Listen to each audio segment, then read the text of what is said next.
2시 46분 지나고 있습니다. 코스피는 1.26%의 강한 상승을, 코스닥은 오늘 계속 반도체 소부장주들이 열일하고 있지만 전반적으로 오락문화 업종 내리죠. 그 외 2차 전지 주들도 살짝의 차익실현 매도 물량 나오죠. 그로 인해 지수단의 움직임은 크게 나타나지 않고 있습니다.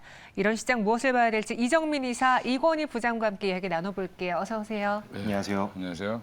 안녕하십니까. 네. 지난주 이 시간에도 저희가 반도체 이야기를 다뤄봤는데 네. 오늘도 그래야만 할 것 같습니다. 어떤 특징주가 있을지 첫 번째 바로 만나보시죠. 폭등 랠리의 반도체주, 오늘 ISC는 시가부터 상한가를 기록하기로 했습니다. 정말 불꽃 랠리가 이어지고 있고 왠지 그 첫 타자는 예전에 저희가 이 방송에서 이수페타시스를 또 이야기한 적이 있었는데 이수페타시스뿐 아니라 한미 반도체도 뭐 상한가를 갔다. 오늘은 ISC다. 대다수의 종목들이 단순 상승이 아니라 지금 폭등, 급등 랠리를 보여주고 있거든요. 이전의 반도체주 상승과 좀 다른 점이 있습니까? 어때요? 다른 점이라고 하면 엔비디아의 AI 칩이죠, 그냥. 예, 거기 엮여 있으면 사실 ISC 같은 경우도 관련된 부품을 납품한다는 얘기가 이제 보고서에 아예 공식적으로 나오니까 사실은 주가가 그냥 뭐 그전에 그 뭐 주식이 희석된다부터 시작해서 여러 가지 얘기가 있었지만 맞아요. SKC가 인수하면 삼성 물량이 안 나가는 거, 삼성량이 줄어드는 게 아니냐, 뭐 여러 잡음이 있었는데 그냥 뭐 일거에 그냥 예, 한 큐에 끝내버렸습니다. 예, 거기 이제 핵심은 뭐 엔비디아다라고 보시면 될 것 같습니다. 네, 그래서 이 엔비디아의 등장으로 이렇게 바뀌었는데 네. 주가 상승도 보면 예전에는 한 종목이 오르면 다른 종목이 따라 올라가거나 혹은 수총이 좀 작은 종목들이 가벼우니까 네. 단기 세력들이 막 붙으면서 주가 상승을 그쵸. 주도했는데 이번에는 대장들이 오히려 위에서 더 오르고 더 오르고 더 올라요. 이 수급이 이쪽으로 좀 많이 쏠려서 그런 겁니까?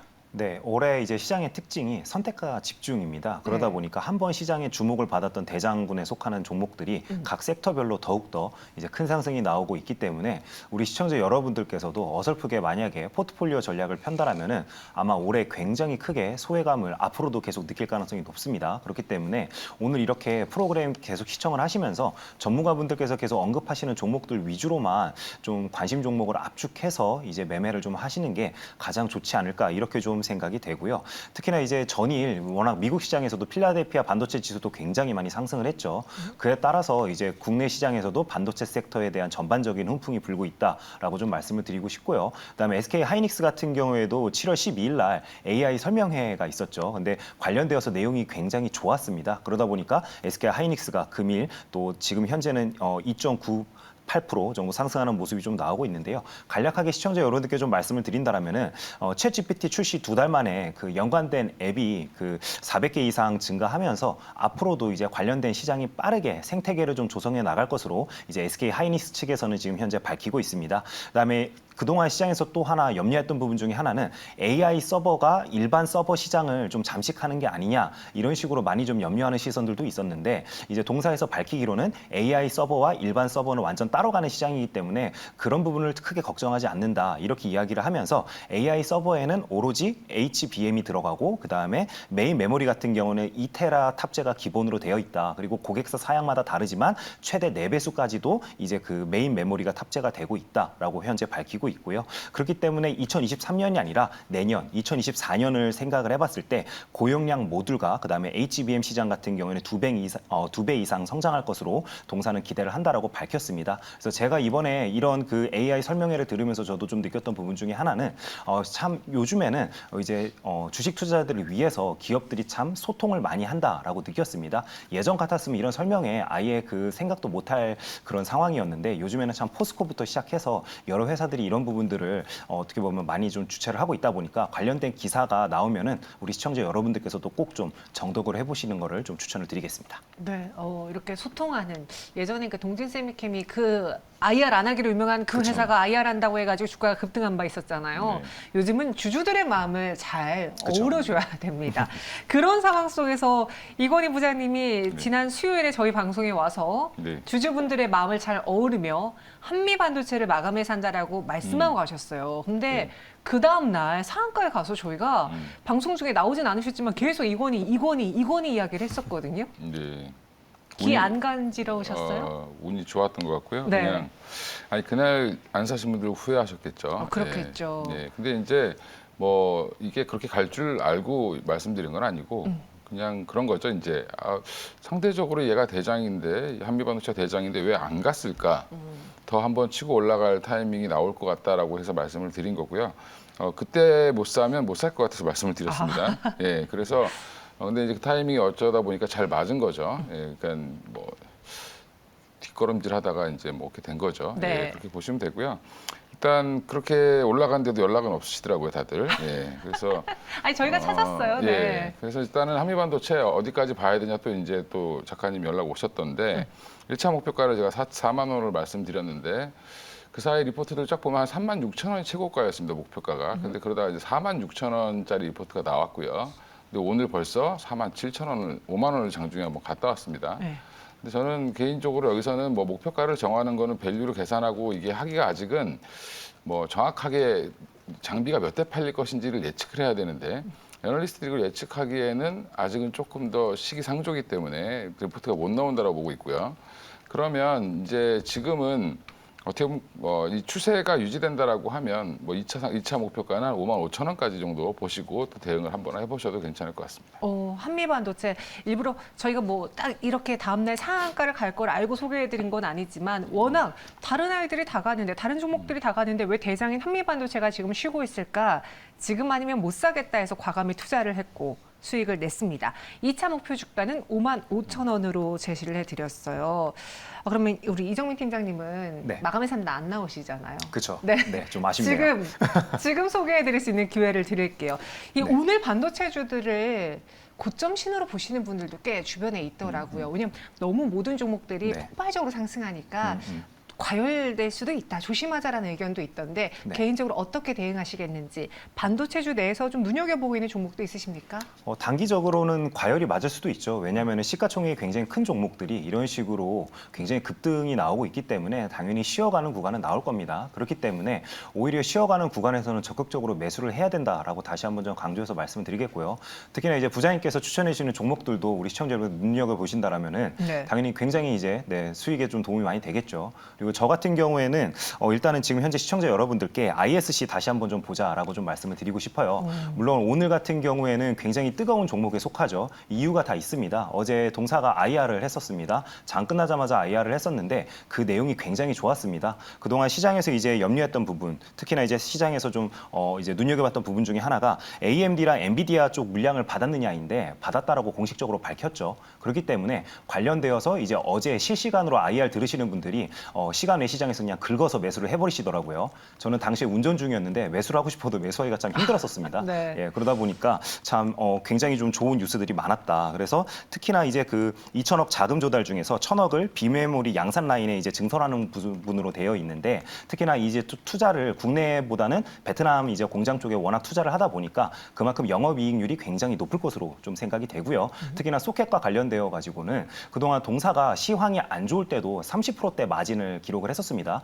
시황이 좋을 때는 40%대 마진을 기록하던 회사이기 때문에 저는 앞으로도 업사이드가 더 열려 있을 가능성이 굉장히 높을 것으로 좀 생각이 되고요. 그다음에 이제 또 어떤 분이 어제 같은 경우에는 그 테슬라의 도조와 관련되어서도 좀 물어봤었는데 회사에서는 이제 고객사를 밝히면 안 된다라고 하면서 부인을 하더라고요. 근데 우리는 그 뉘앙스를 보면 한국 이제 언어는 다 알 수 있죠. 근데 작년에 이미 도조와 관련되어서 동사가 한번 언급한 적이 있기 때문에 관련되어서도 지속적으로 아마 납품이 좀 진행이 되고 있는 게 아닐까로 좀 유추해 볼 수 있을 것 같습니다. 그렇기 때문에 시청자 여러분들께서는 눌리는 구간, 그러니까 음봉이 나올 때마다 가격대를 정해놓고 매수를 하자. 제가 왜 이렇게 말씀을 드리냐면요. 일단은 지금 현재 이수페타시스도 그 전에 상승을 지속적으로 할 때 계속 이제 피어죠. 어떻게 보면은 그 대만 이제 어떻게 보면 경쟁 업체가 한국 하나로 이제 시총이 한 2조 4천억 정도 밸류를 받고 있었습니다. 근데 오늘 같은 경우에 지금 현재 그 이수페타시스가 드디어 2조 4천억 원대를 달성을 했습니다. 그렇다면은 ISC 같은 경우에도 AMD와 엔비디아 모두를 고객사로 보유하고 있고 심지어 이제 SK 하이닉스 같은 경우에는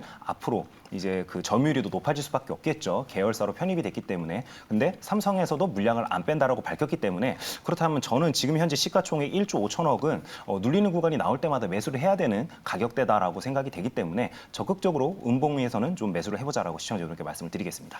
오늘 시가가 상한가로 시작한 종목이긴 한데 네. 그만큼 좋은 게 확실하기 때문에 그쵸. 나는 음봉에 매수를 하겠다. 네. 계속 시가 대비 혹은 뭐 조금씩 내릴 때마다 분할 매수하겠다라면서 ISC를 더 밀고 가보겠습니다. 그리고 이건희 부장님 앞서 뭐 한미반도체의 2차 목표가도 제시해 주셨는데 이 반도체 랠리에 대해서 개인적으로 어떻게 생각하시는지 또 최근에 그 흐름이 반도체만 가는 게 아니라 뭐 배터리도 같이 가고 제약바이오도 같이 가고 예. 좀 상승장이 아니냐라는 이야기가 나오기도 하거든요. 하나의 섹터만 주도하는 게 아니라는 그것에 대해서는 또 어떻게 보시는지요? 상승장이죠. 상승장이다. 예. 어. 지금 뭐 2,622니까 상승 다시 돌려서 올리고 있는 중이죠. 그럼 지금 코스피 지수 차트 보시면 아주 N자형으로 이쁘게 가고 있습니다. 오, 예쁜 거 좋아하시잖아요. 예, 네. 저 그런 거 되게 좋아하는데 예쁘게 잘 올라가고 있고요. 올라갈 자리에서 올라가고 떨어질 자리에서 떨어지는 아주 지금 전형적으로 지금 어떻게 보면 속임수가 없는 차트를 만들고 있는데 이게 대외 여건이 사실은 지금 $1 환율이 이제 달러 인덱스가 지금 100을 깼죠. 네네. 그러면서 또 미국 금리도 다시 또 떨어지고 있고 10년물 금리도 떨어지고 있고 우리나라 환율도 우리나라가 경제 상황이 좋아서 원화가 강세를 띠는 게 아니라 달러가 약해지면서 강세를 띠고 있는 상황입니다. 그러면 외국인들 입장에서는 부담스럽지 않게 우리 시장을 들어오기가 편하고 네. 오늘도 보면 선물로 굉장히 많이 사고 있죠. 맞아요. 그러면서 이제 어떻게 보면 선물로 지금 지수를 끌어올리는 형태로 지금 나오고 있고요. 코스닥이 많이 올라가면 그 다음에 코스닥이 좀 쉬었다가 코스피를 좀 올리고 이런 패턴이 계속 반복되고 있기 때문에 지금 이런 부분들 가지고 뭐 이게 뭐 대세 상승장이냐 아니냐 이런 논란 자체가 웃긴 거죠. 올라가고 있는데 그냥 보여주고 있는데. 그렇죠. 올라가는 거 올라가는 겁니다. 그냥. 셀트리온은 이제 새로운 이제 어떻게 보면 뭐 자구책을 마련하면서 주주들을 좀 진정을 시켜서 올라가는 거라고 보시면 되고 각 뭐 다 사연이 있죠 이제 사연이 있는 거라고 보시면 되고 반도체도 여전히 뭐 바닥론부터 시작해서 새로운 먹거리의 등장 AI 칩이라는 AI 반도체라는 새로운 먹거리의 등장 때문에 환호하는 겁니다. 그동안 계속 디램만 보고 있었는데 그놈의 디램은 도대체 언제 올라오는 거야 이렇게 하다가 네. 아 이거 새로운 거 들어왔네. 오. 주식시장은 항상 새로운 새로운 걸 거 좋아해요. 좋아합니다. 예, 네. 그리고 이쁜 거 좋아하고. 맞습니다. 예, 그래서 지금 이렇게 올라가고 있다라고 생각하시면 되고 또 하나 이제 최근에 보면 수급적으로는 또 ETF 이런 간접 투자 상품이 좀 많이 늘어나고 있는 것도 수급을 조금 더 올려주는 그런 형태라고 보시면 되는데 지금 보면 미국 사람들도 대부분 투자하시는 분들이 다 ETF에 많이 투자를 하죠. ETF 시장이 굉장히 활발하게 발전이 되어 있고 지금 운영이 되고 있는 게 미국 시장인데 그 선진국 시장을 따라가고 있다라고 보시면 되고 그러면 ETF를 통해서 주식을 투자하시는 사람들이 많아지면 투자자들이 많아지면 당연히 지수는 어떻게 보면 전체 시장의 밸류를 올릴 수도 있습니다. 그래서 지금 뭐 전체 코스피가 뭐 PBR 몇 배냐 12배냐 뭐 이런 얘기 하는데 그게 한 단계 업그레이드 될 가능성이 높다라고도 생각을 하고 있습니다. 아, 그래서 이 상승장, 이 강세장에 대해서 괜히 뭐 이 가타부타 이야기하지 말고 즐겨보자라는 이야기했습니다. 그 안에서 오늘 또 강한 반도체주 두 분 모두 다 좋게 본다라고 이야기해 주셨고요. 이어서 두 번째 실시간 특징주 만나보시죠. 2차전지 청사진 내놓은 포스코그룹주 헐헐 날아오르고 있습니다. 포스코홀딩스가 또 한 번 50일주 신고가를 경신했고 워낙 예전에 잘 나가던 기업이어서 그죠. 신고가는 아니에요. 그런데 2011년 이후로 가장 높은 가격대까지 올라왔어요. 어떤 청사진을 내놓았길래 이렇게 시장에서 포스코 그룹주에 열광하는 겁니까?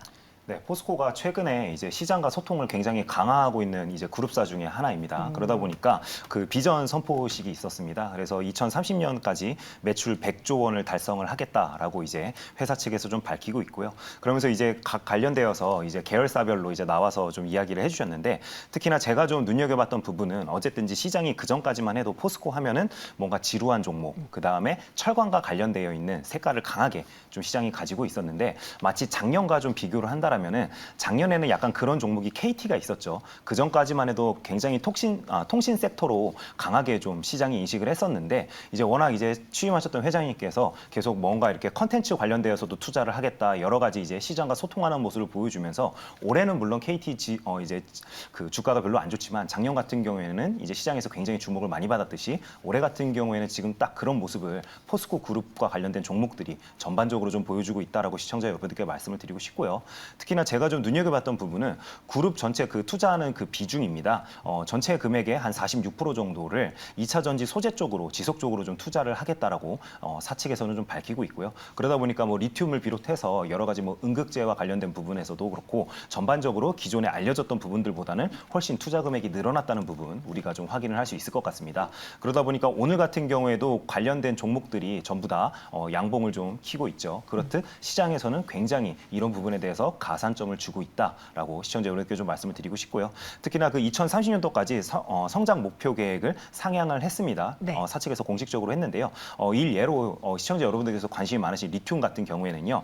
기존에는 30만 톤이었는데 이제 2030년도까지 42만 3천 톤까지 늘리겠다라고 밝혔기 때문에 이런 부분에 대해서는 시청자 여러분들께서도 계속적으로 좀 체크를 해주시면 좋겠다라고 좀 말씀을 드리겠고요. 그다음에 제가 좀 또 하나 궁금했던 게 아르헨티나 염호와 관련되어서는 워낙 뭐 작년부터 뉴스가 많이 나왔기 때문에 우리 시청자 여러분들께서도 이미 다 알고 계시죠. 근데 저는 그 염호의 크기가 굉장히 궁금했었는데요.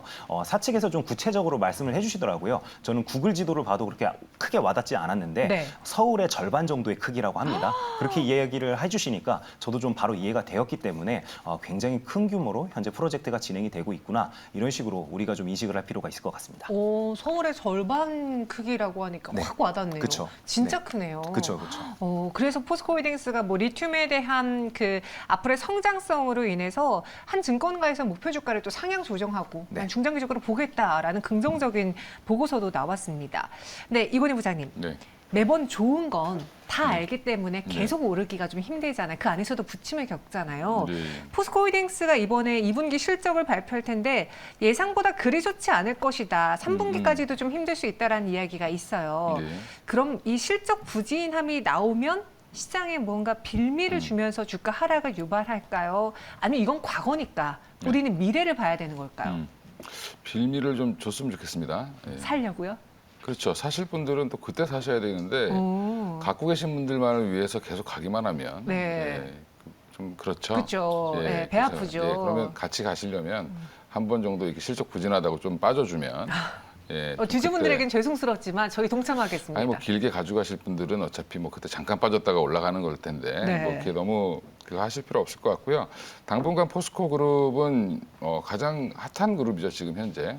뭐 경영권이 이제 뭐 사실은 이제 그 약간 뭐 흔들린다. 그리고 이제 사장이 자꾸 바뀌고 이런 부분들 때문에 그런 이제 논란은 여전히 있지만 포스코 그룹은 지금 굉장히 철강업을 기반으로 해서 지금 다른 여타 사업으로 소재 사업으로 확대를 잘하면서 거의 한 11년 만에 주가가 그냥 뭐 계속 가고 있죠. 네. 예, 내리 10년 이상 빠졌던 종목인데 그런 종목이 지금 이제 올라가고 있다는 부분들은 그만큼 힘을 받았고 이제 투자자들은 포스코를 더 이상 이제 무거운 철강 주식으로 안 보는 거죠. 맞아요.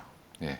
철강은 그냥 그래 캐시카우 역할 또 이제 긍정적으로 해석합니다 그러면 예 그리고 나머지는 신성장 동력을 막 붙이고 있네라고 네. 지금 생각을 하기 때문에 지금 실적보다는 앞으로 어차피 실적이 안 좋다는 거 지금 다 알죠 시장이 이미 그러면 일시적으로 하락하더라도 매수 기회라고 보시면 되고 추세적으로는 지금 약간 정고점 부근이고 대부분 포스코 그룹주들이 뭐 신고가를 내고 있고 정고점을 향해 가고 있거나 정고점 부근이기 때문에 일시적인 조정은 언제든지 나올 수 있다. 그리고 좀 나와주는 것도 사실은 긴 관점에서는 더 좋은 흐름이다라고 보시면 될 것 같고요. 네. 너무 이렇게 뭐 비관적으로 보실 필요는 없을 것 같습니다. 포스코홀딩스 실적 발표 이후 만약에 주가가 하락하면서 빌미를 준다면은 매수 기회로 보겠다. 중장기적인 그 그림을 봐야 된다라면서 이야기해 주셨습니다. 이정민 이사도 동의하는지 간단하게 이야기해 주세요. 네, 저 같은 경우에도 이제 일단은 뭐 적극적으로 좀 동의를 하는 편이고요. 네. 특히나 이제 올해 같은 경우에 제가 포스코와 관련된 종목들 언급할 일이 없었습니다. 그래서 작년에는 항상 제가 포스코와 관련되어서 시청자 여러분들께는 절대 매매하지 말자 뉴스로 종목이 떴을 때는 이렇게 좀 말씀드렸었죠. 그러면서 정보 보안이 대표적으로 안 되는 그룹사라고 항상 말씀을 드렸었는데 이게 2월 달에 이제 사건이 하나 터졌었죠. 그 애널리스트 분들이 선행 매매했다가 3분 정도가 이제 조사받는 그 뉴스가 나왔었죠. 근데 정말 감쪽같이 그 이후로 뉴스로 상승을 해도 종목이 안 빠집니다. 네, 그렇기 때문에 이제는 적극적으로 포탄에 좀 담아보자. 그래서 포스코홀딩스 같은 경우에도 새로운 종목 찾기를 지속적으로 하시다가는 결국에 올해 상반기 때 느꼈던 포모만 더 느낄 수 있기 때문에 지금 이미 시장에 주목받고 있는 종목 안에서만 우리가 계속 모으는 연습을 하는 게 가장 중요하다라고 좀 말씀을 드리겠습니다. 네, 새로운 종목 찾기는 포모만 불러온다라고 하면서 여기 소외감 느끼지 말고 그쵸. 잘 가는 종목들, 굳건한 종목들 우리가 따라가보자라고 두 분 모두 다 포스코홀딩스 좋게 이야기해 주셨습니다. 너무 그렇게 2분기 실적에 연연하지 마시고요. 마지막 실시간 특징 좀 만나볼까요?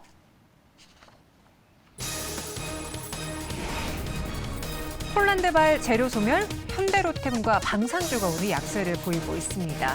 네, 윤석열 대통령의 폴란드 방문을 앞두고 먼저 좀 움직였던 방산주였는데 서서히 일정 매매에 따라 매도하는 걸까요? 오늘 또 현대로템의 주가 하락에 대해서 왜 그런 건지 좀 궁금하시던데요. 주가가 빠지는 거는 팔고 싶은 사람이 많아서 빠지는 거죠. 네, 그 왜 팔고 싶을까를 또 알아야 되는데. 그게 중요하죠. 예, 뭔가 나올 것 같았는데 안 나오니까 파는 거죠. 예, 요즘 급합니다. 사람들이 워낙 네. 좋은 종목들이 많으니까. 지금 방산 관련주들 기대감은 굉장히 컸는데 다 대부분 뭐 MOU 얘기만 나오고 있고 실질적인 계약 성사 얘기가 안 나오고 있습니다. 그래서 이런 부분들 때문에 저는 그냥 일시적으로 하락하는 걸로 보고 있고요. 특히 이제 현대로템도 제가 이게 어제 봤을 때는 어제 봤을 때는 굉장히 좋아 보였는데 네. 어제 윗꼬리를 달면서 이제 거래가 좀 줄면서 거래가 늘었음에도 윗꼬리 달고 내려올 때 조금은 좀 그렇구나라고 생각을 했었습니다. 근데 오늘 갑자기 이렇게 빠져서 놀랐는데 사실은 요즘 이렇게 버릴 때 과감하게 다들 버리시는 것 같은데 지금 현대로템을 그냥 분석해 드리면 기술적으로는 34,000원을 밑으로 하야하면 사실은 이제 손절을 하시거나 이익 실현을 하시거나 하셔야 될 것 같고요. 오히려 지금 뭐 여기서 잘 지지를 해준다 34,000원 부분을 잘 지지해주고 네. 또 여전히 이제 기대감은 남아 있죠. 아직까지 뭐 계약이 성사될 가능성도 높기 때문에 그런 부분들을 좀 기대해 본다라고 하면 좀 버티시거나 아니면 추가 매수의 기회를 오히려 돌려 세울 때 사시면 될 것 같은데 방산 관련돼서 지금은 사실은 너무 나토 이제 가시는 것 때문에 굉장히 기대가 좀 컸는데 뭐 그 별 얘기가 그렇게 안 나오니까 네. 실망감이 좀 일시적으로 빠지고 있다 이렇게 생각하시면 될 것 같습니다. 네, 이번 폴란드 방문에서 2차 계약을 모두 성사시켜야지 앞으로 그 수출길의 물꼬가 훤히 트인다라고 하는데 그와 관련한 확실한 뉴스가 안 나오다 보니 또 말씀해 주신 것처럼 지금 시장에서 또 사고 싶은 종목이 워낙 많다 보니 과감하게 또 빼고 다른 쪽으로 이탈하는 그런 모습이 오늘 방산주, 또 현대로템에서 보였습니다. 하지만 지금 K방산이 잘하고 있는 건 맞잖아요. 실적으로도 또 올해 또 기대가 되고 있잖아요. 네. 그렇게 됐을 때는 추후의 이벤트라던가 뉴스라던가 나는 그냥 실적만 믿고 가져갈래라는 전략도 유효한 건가요? 어때요? 저는 유효하다라고 생각을 하고 있고요. 일단은 오늘 같은 경우에는 일정이 종료됨에 따라서 어떻게 보면은 당연하게 좀 투매가 나오고 있다. 그리고 방금 이제 부장님께서 말씀해 주신 것처럼 요즘 워낙 그 종목들 좋은 게 많다 보니까 네. 이제 그 어느 정도 수익이 나면은 빨리빨리 확정 지으려고 하시는 분들이 굉장히 많습니다. 그러다 보니까 이런 식으로 매도세가 좀 강하게 나오고 있는 게 아닐까 이렇게 좀 생각이 되고요. 하지만 그럼에도 불구하고 저 같은 경우에는 일단은 지금 수출입은행이 얼마 전에 나왔던 단독 그 기사에 따르면요. 그 지금 현재 그 한도가 15조 원으로 되어 있는데요. 보증을 할 수 있는 한도가요. 그 2배 늘려서 30조 원으로 지금 현재 검토를 긍정적으로 하고 있다라고 합니다. 그렇다라면은 그 방위산업 특성상 절충 교육을 비롯해서 여러 가지 이제 금융 서비스가 좀 들어갈 수밖에 없죠. 그래서 정부에서도 어느 정도 의지를 가지고 있기 때문에 이번에 정상 간의 만남에서 그 2차 계약이 나오지는 않았지만 앞으로는 결국에 나오지 않을까 이런 식으로 좀 기대를 해보는 그런 관점도 필요하다라고 좀 생각이 되고요. 특히나 오늘같이 이렇게 거래량이 터지면서 투매가 나오고 있기 때문에 저는 오히려 61선이 깨지면 그때부터 한번 좀 바라보자라고 좀 시청자 여러분께 말씀을 드리겠습니다. 제가 생각했을 때는 결국에 남들보다 조금이라도 싸게 사야지만 스윙으로 접근하시는 분이든지 아니면은 뭐 조금 더 긴 안목을 가지고 투자하시는 분이든지 결국에 시장의 그 변동폭을 이길 수 있다라고 생각을 합니다. 그렇기 때문에 저는 21선에서 반등을 노리기보다는 21선을 살짝 깨는 그 타이밍에서 한번 좀 바라보자라고 좀 시청자 여러분께 말씀을 드리겠습니다. 네, 11선 이탈 시 죄송합니다. 갑자기 목이 메어가지고요. 네, 이건희 부장님은 앞서 34,000원의 지지 여부가 중요하다라고 이야기를 해주셨고 또 이정민 이사는 매수는 엉덩이 싸움이다. 아직까지 이 호재들은 열려 있기 때문에 나는 만약에 조금 이탈된다면 다시 또 분할 매수 관점으로 더 그쵸. 사보겠다라는 의견 주셨습니다. 오늘 방산주 그리고 현대로템의 주가가 좀 많이 밀려서 걱정되셨을 텐데요. 잘 참고해 보시고요. 두 분 여기서 인사드리도록 하죠. 설명 고맙습니다. 감사합니다. 감사합니다.